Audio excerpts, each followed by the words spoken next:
Teacher Emmy, magandang umaga po. Good morning! Putang ina mo! Anong good morning?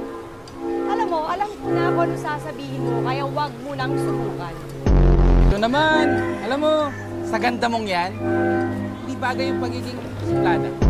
Alam mo, hindi ko maisip kung kailan ko hiningi yung opinion mo.